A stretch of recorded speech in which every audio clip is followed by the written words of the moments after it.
கிறிஸ்துவுக்குள் பிரியமானவர்களே, ஆண்டவரும் இரட்சகருமாகிய இயேசு கிறிஸ்துவின் இனிதான நாமத்தினாலே உங்களை வாழ்த்துகிறேன். இந்த நாளிலும் கூட கர்த்தர் நம்மோடு கூட பேசுகிற தமது பலனுள்ள வார்த்தை யோவான் 14 அதிகாரம் 1 உங்கள் இருதயம் கலங்காதிருப்பதாக. தேவனிடத்தில் விசுவாசமாயிருங்கள், என்னிடத்திலும் விசுவாசமாய் இருங்கள். ஆமென்.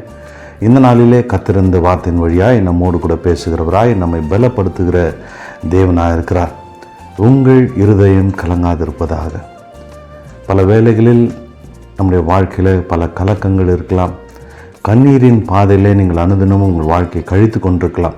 உங்கள் தனிமை, உங்கள் தனிமையான வாழ்க்கை, தனிமையான சூழ்நிலை, உங்கள் வாழ்க்கையில் சந்திக்கிற பிரச்சனைகள், வாழ்க்கையில் சந்திக்கிற உபத்திரவங்கள், நெருக்கங்கள், ஏமாற்றங்கள், தோல்விகள் உங்களை கலங்கடித்து கொண்டிருக்கலாம். உங்கள் இருதயம் அனுதினமும் கலங்கி கொண்டிருக்கலாம். ஒவ்வொரு நாளையும் நீங்கள் கடப்பது மிகப்பெரிய ஒரு காரியமாக இருக்கலாம்.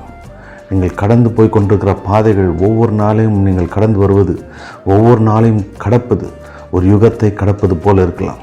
ஒரு நாள் முடிவதற்குள்ளாய் பல காரியங்கள், பல சூழ்நிலைகள், பல அழுத்தங்கள், பல ஏமாற்றங்கள், தோல்விகள், தனிமைகள், வறுமைகள், இப்படிப்பட்ட பல காரியங்கள் உங்களை அழுத்தி நீங்கள் கலக்கத்தோடு கண்ணீரோடு நீங்கள் இருக்கலாம். ஆனால் கர்த்தர் உங்களை பார்த்து சொல்கிறார், உங்கள் இருதயம் கலங்காதிருப்பதாக. உங்கள் இருதயம் கலங்காதிருப்பதாக. நீங்கள் எதற்கும் கலங்காதிருங்கள். உன் விசுவாசம் என் மீது இருக்கட்டும், உன் நம்பிக்கை என் மீது இருக்கட்டும். உன் கண்ணீரை என் துருத்தியில் வைத்திருக்கிறேன் என்று கர்த்தர் சொல்கிறார்.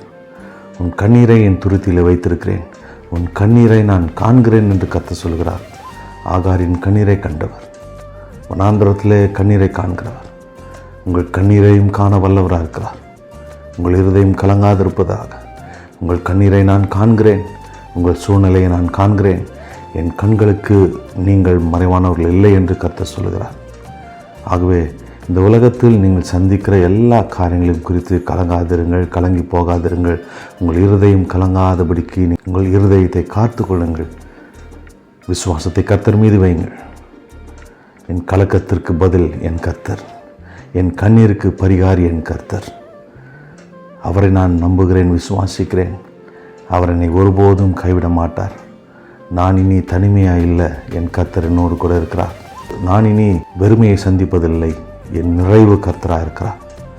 நான் இனி தோல்வியை சந்திப்பதில்லை, என் ஜெயம், என் வெற்றி கர்த்தராக இருக்கிறார்.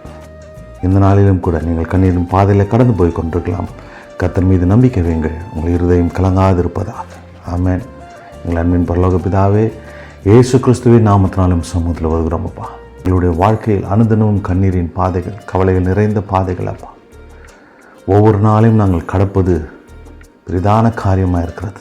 எங்கள் தனிமை, நான் சந்திக்கிற பிரச்சனைகள், வெறுமைகள், தோல்விகள், பல போராட்டங்கள், எதிராக எழும்புகிற சூழ்நிலைகள், எதிராக எழும்புகிற மனிதர்கள் மத்தியில் என் இருதயம் கலங்கி கொண்டிருக்கிறது. ஆனால் நான் இனி கலங்காதபடிக்கு உம்மை நோக்கி பார்க்கிறேன். என் விசுவாசத்தை உம்மீது வைக்கிறேன், என் நம்பிக்கை உம்மீது வைக்கிறேன். நீர் எனக்கு ஆறுதலின் தேவன், சமாதானத்தின் தேவன், சந்தோஷத்தின் தேவனாக இருக்கிறேன். என்னை நடத்த நீர் வல்லவர் என்பதை விசுவாசிக்கிறேன். இந்த நாளும் கரத்தில் கொடுக்கிறேன். என்னை கரம் பிடித்து நடத்துங்கப்பா. என் கண்ணீரை கண்டு எனக்கு சமாதானத்தை கொடுங்கப்பா, சந்தோஷத்தை கொடுங்க. உண்மையை நம்புகிறேன், உண்மையை நான் சார்ந்திருக்கிறேன். என்னை கைவிடாமல் காத்துக்கொள்வீராக. இயேசுவின் வல்ல நாமத்தில் பிதாவே, ஆமென். ஹல்லேலூயா. கலங்காதிருங்கள். உங்கள் இருதயம் கலங்காதிருப்பதாக. கர்த்தரிடத்தில் விசுவாசத்தை வையுங்கள். இயேசுவின் இடத்தில் விசுவாசம் வையுங்கள். அவர் உங்களை பாதுகாத்து உங்களை நடத்துவாராக. ஆமென்.